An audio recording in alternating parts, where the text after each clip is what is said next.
अहम खबर है, पंजाब और खैबर पख्तूनख्वा में इंतखाबात से मुताल्लिक केस की समाअत शुरू हो गई है। चीफ जस्टिस उमर अता बंदयाल की सरबराही में 3 रुकनी बेंच केस की समाअत कर रहा है।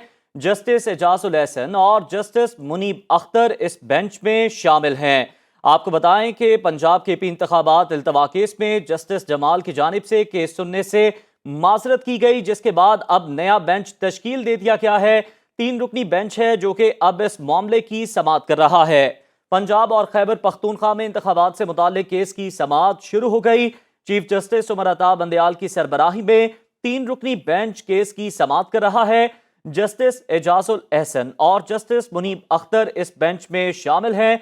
आज के रोज जब इस समाअत का आगाज हुआ तो हमने देखा कि जस्टिस जमाल की जानिब से केस सुनने से माजरत की गई, जिसके बाद अदालत की जानिब से वक्फा लिया गया और कहा गया कि कुछ ही देर के बाद आगाह किया जाएगा कि इस केस को किस तरह से आगे बढ़ाया जाएगा। और अब यह नया बेंच तश्कील दिया गया है।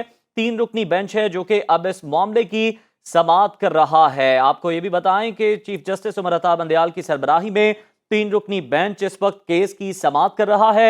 जस्टिस एजाजुल एहसन और जस्टिस मुनीब अख्तर इस बेंच में शामिल हैं। पंजाब और खैबर पख्तूनख्वा में इंतखाबात से मुताल्लिक केस की समाअत अब शुरू हो गई है। चीफ जस्टिस उमर अता बंदयाल इस बेंच की सरबराही कर रहे हैं। यह 3 रुकनी बेंच है जिसमें जस्टिस एजाजुल एहसन और जस्टिस मुनीब अख्तर शामिल हैं। आपको बताएं कि कल के रोज 5 रुकनी बेंच इस मामले की समाअत कर रहा था, जिसके बाद एक जज इस बेंच से अलग हो गए और फिर आज के रोज इस केस की समाअत जब दोबारा शुरू हुई तो हमने देखा कि जस्टिस जमाल खान मंदुखेल ने भी केस सुनने से माजरत कर ली और अब ये 3 रुकनी बेंच बनाया गया है जो कि इस वक्त केस की समाअत कर रहा है। केस की समाअत शुरू हो चुकी है। चीफ जस्टिस उमर अता बंदयाल इस वक्त इस बेंच की सरबराही कर रहे हैं। उनकी सरबराही में यह 3 रुकनी बेंच इस मामले पर समाअत कर रहा है। जस्टिस एजाजुल एहसन और जस्टिस मुनीब अख्तर इस बेंच में शामिल हैं। आज चीफ जस्टिस पाकिस्तान की सरबराही में 4 रुकनी बेंच समाअत के लिए जब कमरा अदालत पहुंचा तो आपको भी बताएं कि बेंच में जस्टिस एजाजुल एहसन, जस्टिस मुनीब अख्तर और जस्टिस जमाल मंदुखेल शामिल थे। आपको बताएं कि Attorney General Mansoor Usman Awan rostrum पर आए और साथ ही साथ अटॉर्नी जनरल साहब ने जो ही बोलने की बात करने की कोशिश की तो उससे पहले चीफ जस्टिस ने यह कहा कि जस्टिस जमाल मंदुखेल कुछ कहना चाहते हैं, पहले उन्हें सुन लेते हैं। इस मौके पर जस्टिस जमाल मंदुखेल ने केस सुनने से माजरत कर ली। इसी पर मजीद तफसीलात जानेंगे। हमारे नुमाइंदे नईम असगर हमारे साथ मौजूद हैं। नईम, आगाह कीजिएगा, केस की समाअत का बाकायदा तौर पर आगाज हो चुका है? जी बिल्कुल। बेंच टूटने के बाद 5 रुकनी बेंच जब टूटा है उसके बाद 3 रुकनी बेंच अब समाअत कर रहा है और समाअत का आगाज कर दिया गया है। चीफ जस्टिस उमर अता बंदयाल की सरबराही में 3 रुकनी बेंच अब केस की समाअत कर रहा है और इस बेंच में जस्टिस एजाजुल एहसन और जस्टिस मुनीब अख्तर शामिल हैं। जब ये केस की समाअत शुरू हुई तो पाकिस्तान बार काउंसिल के एग्जीक्यूटिव चेयरमैन रोस्टम पर आए और उन्होंने इस हवाले से अपनी गुजारिशात जो हैं वो पेश करना शुरू कर दी।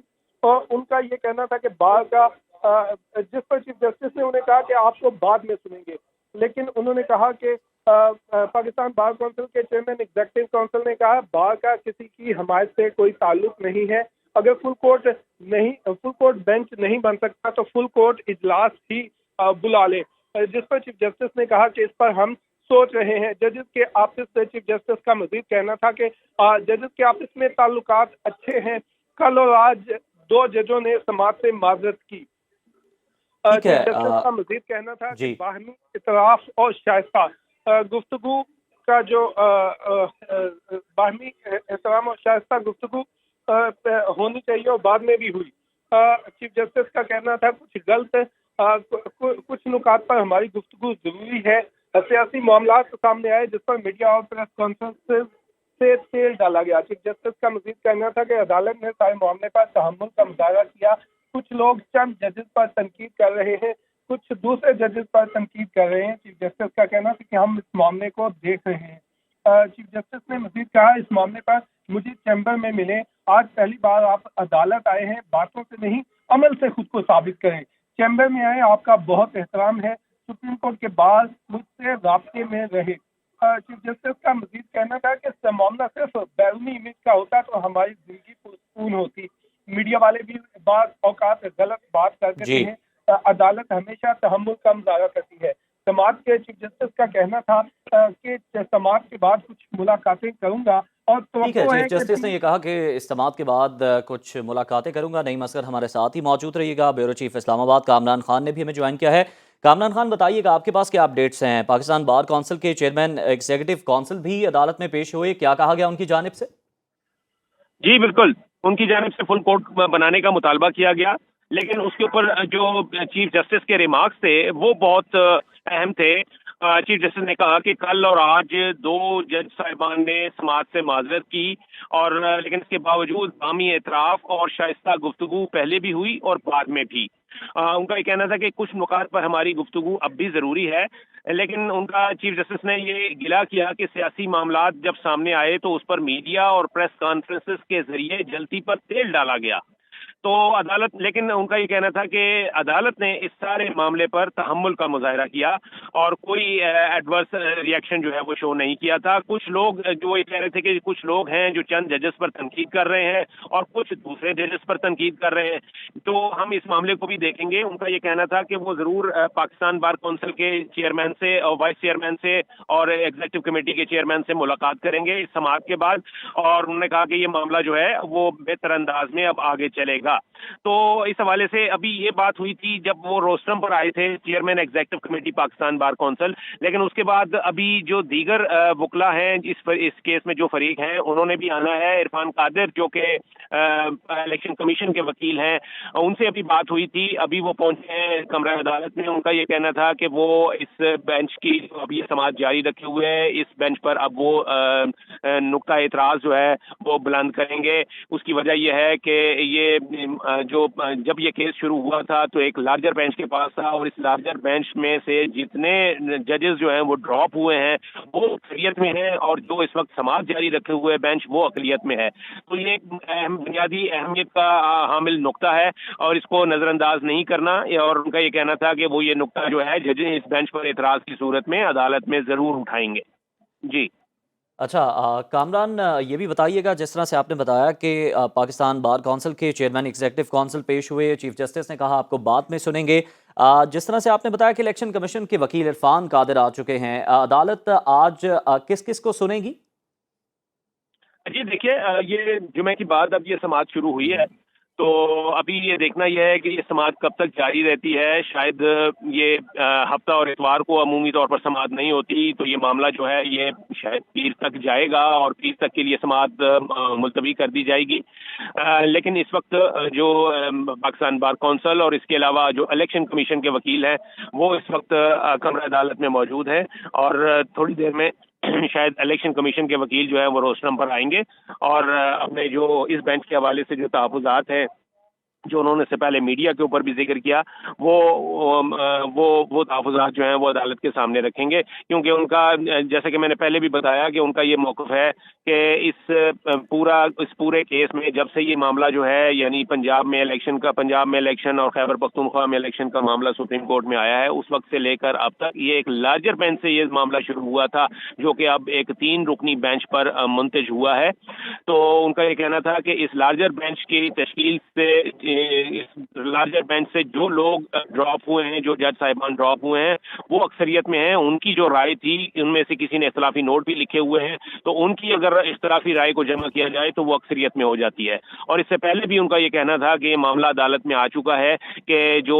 1 मार्च का फैसला है पंजाब और खैबर पख्तूनख्वा में इलेक्शन कराने से मुतालिक, उस फैसले में भी ये कहा जा रहा है कि वो फैसला जो था वो 3-2 की अक्सरियत से नहीं था, बल्कि वो 4 और 3 की अक्सरियत से शुमार किया जाएगा और 4 जज साहिबान ने उसमें उसको नोटिस की कार्रवाई को और इन तमाम दरखास्तों को मुस्तरद कर दिया था।